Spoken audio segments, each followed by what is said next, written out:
25 kgs vegetable rice की కావాల్సిన items onions, tomatoes, cabbage, carrot, matar, oil, పెరుగు, సాల్ట్, ఘీ, ధనియాల పొడి, whole spices, garam masala, chicken masala, పసుపు, చిల్లీ పౌడర్, లెమన్, బీన్స్, మిర్చి, అల్లం వెల్లుల్లి పేస్ట్. ముందుగా ఆయిల్ వేసుకొని చూపించిన హోల్ స్పైసెస్ వేసేసుకోవాలి.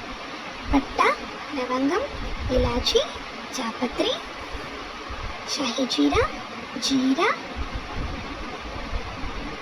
మరాఠీ మొగ్గ, స్టార్ అనాస,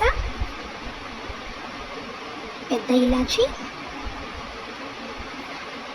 మీకు అవైలబుల్లో ఉంటే రాతి పువ్వు ఉంటుంది, అది కొద్దిగా వేసుకొని ఆనియన్స్ వేసి ఆనియన్స్ లైట్ బ్రౌన్ వచ్చేంత వరకు బాగా ఫ్రై చేసుకోండి.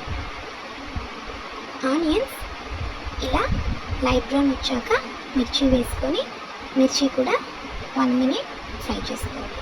తర్వాత అల్లం వెల్లుల్లి పేస్ట్ వేసుకొని పచ్చివాసన పోయేంత వరకు బాగా మిక్స్ చేసుకోవాలి.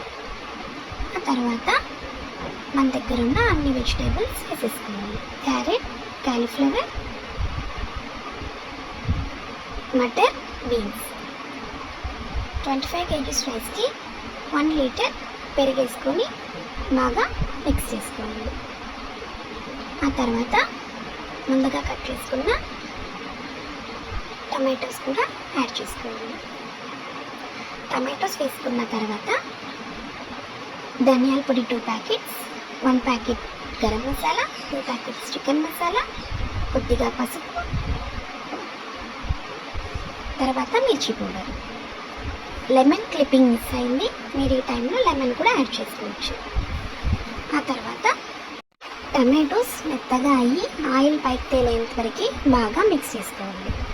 ఇది మా విలేజ్లో అమ్మవారి ఫెస్టివల్కి 50 kgs రైస్తో వెజిటేబుల్ బిర్యానీ చేయాలనుకున్నాము.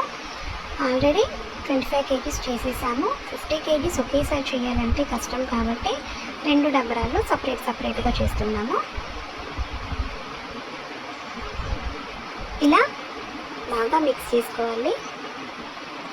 ఇప్పుడు ముందుగా తరిగి పెట్టుకున్న కొత్తిమీర, పుదీనా వేసుకొని బాగా కలుపుకోవాలి.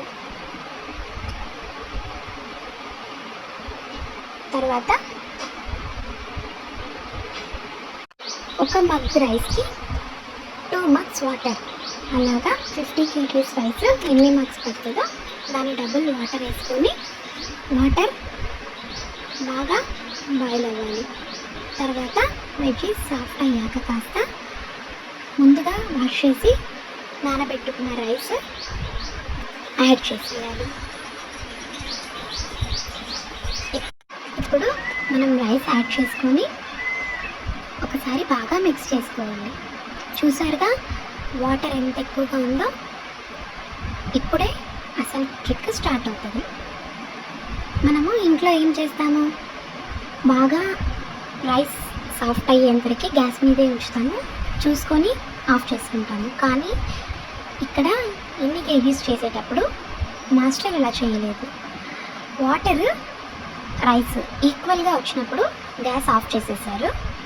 ఆఫ్ చేసేసి ఇలా రైస్ బాయిలే అవ్వలేదు, అలానే ఉంది, కానీ ఆఫ్ చేసేసారు. ఘీ యాడ్ చేసుకొని ఆ వేడికి అది బాయిల్ అయిపోతుంది అన్నారు, తీసి పక్కన పెట్టేశారు. ఇప్పుడు దానిపైన క్లోజ్ చేసే ప్లేట్ బాగా వేడి చేసుకున్నారు, ఫ్రంట్ బ్యాక్, ఎందుకంటే దమ్ పెట్టడానికంట. సో ఇప్పుడు ఈ బాగా వేడైన ప్లేట్ ఆ డబరా పైన పెట్టేసి దాని మీద వెయిట్ పెట్టి 15 minutes అలా వదిలేస్తే కంప్లీట్గా రైస్ కుక్ అయిపోయింది. మనం అదే గ్యాస్ మీద కుక్ అయ్యేంత వరకు పెట్టామంటే ముద్దగా అయిపోతుంది. సో అలా ఉన్న టైంలో దించేసి వేడి పెట్టి దమ్ పెట్టేసుకొని ఇలా ఒకసారి బాగా మిక్స్ చేసుకొని వదిలేసామంటే మనకి రైస్ రెడీ అయిపోతుంది. లేదంటే బాగా ముద్దగా అయిపోతుంది.